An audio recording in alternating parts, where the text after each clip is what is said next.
Korea will cut discretionary spending by government ministries and agencies by 10% next year.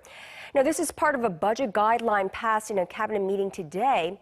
Our Hwang Ji-hye brings us up to date on the government's plan to restructure its expenditures to focus on creating new jobs and increasing the country's growth potential. During a cabinet meeting on Tuesday, the Korean government approved a budget guideline for next year that will cut discretionary spending by ministries and agencies by 10%. The savings will be used for projects to create jobs for young people and women and to foster new growth engines.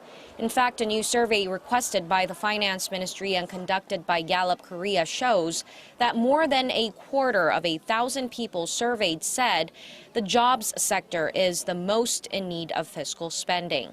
The Finance Ministry says, however, that the cut does not mean the government is trimming the budget as a whole. Rather, it's restructuring its spending to boost efficiency. Discretionary spending makes up around 50%, or roughly $175 billion of this year's roughly $330 billion budget. If the items that cannot be cut from discretionary spending, like labor, are subtracted, a cut of around $13 billion is expected in next year's budget. The budget restructuring comes amid lingering economic uncertainties at home and abroad, resulting in sluggish tax revenue, along with a rising demand for social welfare due to the aging population and a low birth rate. Each ministry will have to submit its budget plans by the end of May to the Finance Ministry.